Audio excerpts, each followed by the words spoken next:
xam nga incubateur bi dafa nekk loo xam ne d'ailleurs damay wax ne même ci stratégie Union africaine bu économie sociale solidaire daf ko prévoir moo tax je crois que monsieur Guèye de Polaris c'est tout un chantier qui est devant nous. dafa nekk loo xam ne mënul la ñàkk parce que économie sociale solidaire dafa nekk loo xam ne naam ñu ngi koy def mais da ci am yu bëri yoo xam ne dajewuñu soit dañuy def benn bàyyi beneen mais incubateur dina mën a tax ñu defandoo lépp. sànq maa ngi wax ne dispositif bi ab infrastructure la te infrastructure dafay ñëw pour jàppale structure pour renforcer ko ci structure lay tegu waaye day jàppale les structures mooy wax les structures nag mooy ñett la mooy relation yi war a am maanaam les organisations les associations nit ñi d'abord moo jiitu le capital humain ci biir cohésion beneen bi moom mooy le terroir l'environnement ñu am environnement bu baax foofu damay féliciter le maire par rapport ak effort yi muy def yëpp surtout ci école yi et beneen bi mooy la création de richesse ñett yi mooy développement boo articulé ñett yi rek un bon cadre de vie une création de richesse accessible à tout le monde et enfin voilà une cohésion sociale ou communautaire bu amee rek ñett yi bu dajee rek développement am na incubateur nag loolu lay def ba tax na ñun jàpp nañ ne lii joyau bi ñëw na infrastructure waaye li gën a am solo te ñu war cee dem mooy dispositif d'animation bi nga xam ne daf ci war a nekk en permanence foofu ministère am na lu mu waajal loo xam ne incha allah ba dinañu ko fexe ba à chaque fois ñu gis ne ñun dinañ ko xel di vérifier soit ab animateur bu ñuy am relais parmi ñoom ñu jël benn jeune copté ko comme animateur relais moom mu di ñu xoolal bu baax ndax affaire yi mu ngi dox dañuy rendre compte nga xam ne loolu mooy li gën a am solo la pérennisation d'ailleurs le directeur de la stratégie mu ngi sama ginnaaw moom def na benn liggéey bu am solo foofu dinañ ko accompagner ak benn budget boo xam ne dina mën a tax ñu am le minimum de besoin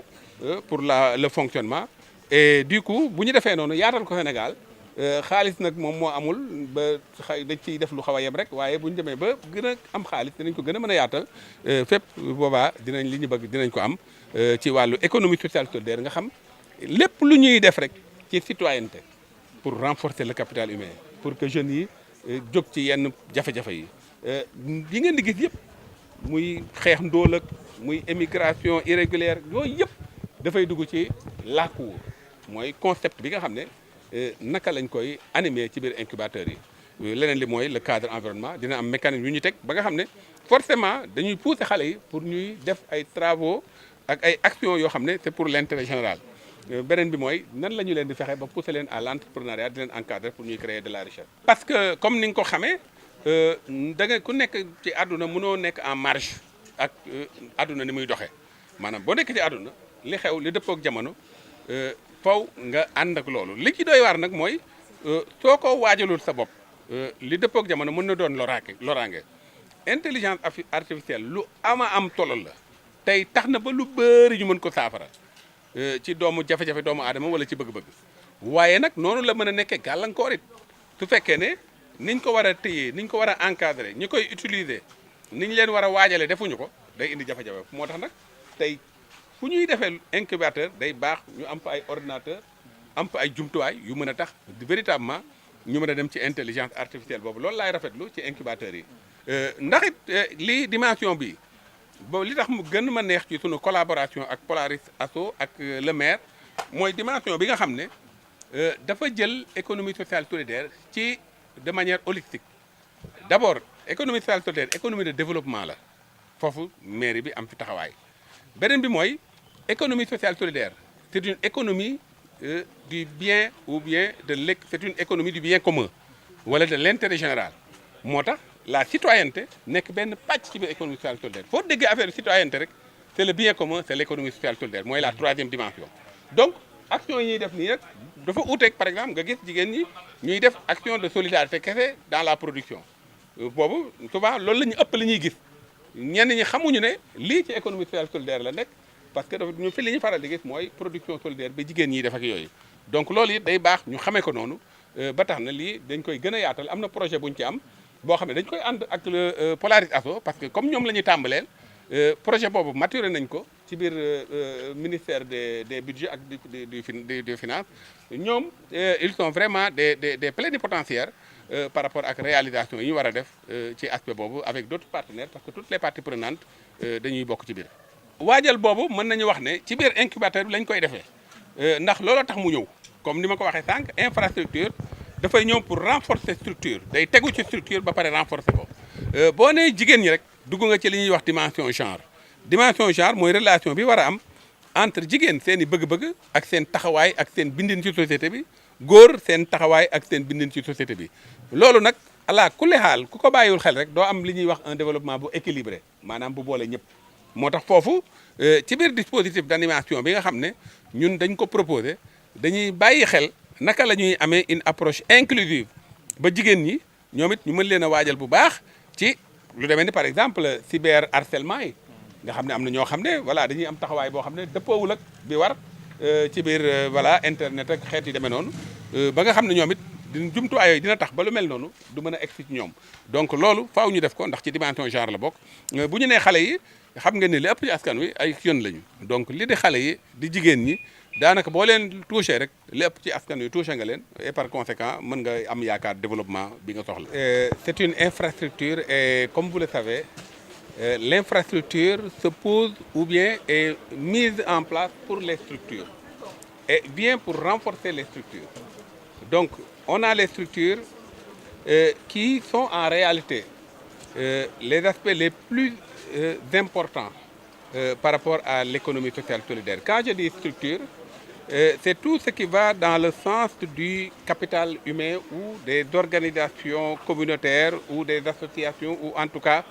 tout ce qui va dans le sens du capital humain. C'est ça qu'on appelle les structures dans un premier temps. Mais ces structures s'épanouissent ou en tout cas sont dans un cadre environnemental. Et là également, nous avons un dispositif qui doit nous permettre de contribuer au développement, en tout cas à l'amélioration du cadre de vie, à travers la citoyenneté, à travers tous les actes que nous devons poser pour en tout cas contribuer au bien commun, à l'économie du bien commun, donc notre cadre environnement. Et enfin, quand on a des structures qui sont rattachées au capital humain, des structures liées à l'action sur l'environnement, il y a une troisième dimension que constitue l'accès à la création de richesse. Autrement dit, tout ce qui va dans le sens de l'entrepreneuriat, tout ce qui va dans le sens de l'artisanat ou en tout cas des activités qui permettent de créer de la richesse. Donc ce centre en fait va être pour nous, acteurs de l'économie sociale solidaire, un dispositif qui va permettre à l'ensemble des parties prenantes d'améliorer le cadre de vie, de renforcer le développement communautaire et de mieux créer de la richesse à travers l'apprentissage, mais également à travers l'épanouissement des jeunes et des futurs entrepreneurs. Nous sommes disposés, je disais cela tout à l'heure au maire et au directeur exécutif de Polaris Asso, qu'il faudrait véritablement qu'on mette en place un dispositif d'animation. Il faudrait que l'infrastructure soit viabilisée, soit utilisée à bon escient. Et pour ce faire, nous avons décidé d'accompagner du point de vue de l'animation à travers un modèle d'animation que nous avons conçu, mais également à travers un accompagnement par un petit budget qui va permettre d'assurer au moins le minimum de besoins nécessaires pour en tout cas encourager les jeunes à mieux utiliser cet espace. Quant à l'intelligence artificielle, je crois que c'est une révolution qui vient à un moment où personne ne peut être en marge de cette donne. Et par conséquent, il faudrait l'encadrer, il faudrait anticiper sur les conséquences de l'intelligence artificielle. C'est un atout, d'une part, quand c'est bien utilisé, mais ça peut être en tout cas un inconvénient si véritablement on ne s'y prépare pas, parce qu'il y a toujours, comme on dit, le revers de la médaille. Et par conséquent, je crois que le fait de penser à l'utilisation de l'intelligence artificielle à travers ce concept, d'ailleurs qui est très bien illustré par le tableau que j'ai vu, c'est l'enracinement et l'ouverture qu'on a pu voir à travers le schéma. Donc je crois que de ce point de vue, il n'y a aucune crainte. Je dirais que le maire et Polaris Asso sont en avance et sont vraiment dans la coactivité par rapport aux enjeux de développement qui nous assaillent de partout. Et je dois dire que tout est déjà mis en place, mais quand vous parlez de femmes, vous êtes dans l'approche genre, dans la dimension genre. Et par conséquent, tout à l'heure, j'ai parlé des trois dimensions de l'animation. Une structure que constitue en fait le terroir, la boutique et la cour. Et quand on parle de femmes, on est dans la cohésion sociale, dans la cohésion communautaire. Les relations entre hommes et femmes doivent être des relations, disons, de développement. Et de ce point de vue, la bonne considération de la contribution des femmes, de la participation des femmes, est un enjeu majeur et par conséquent, ça doit être pris en compte et le modèle d'animation va intégrer cette donne.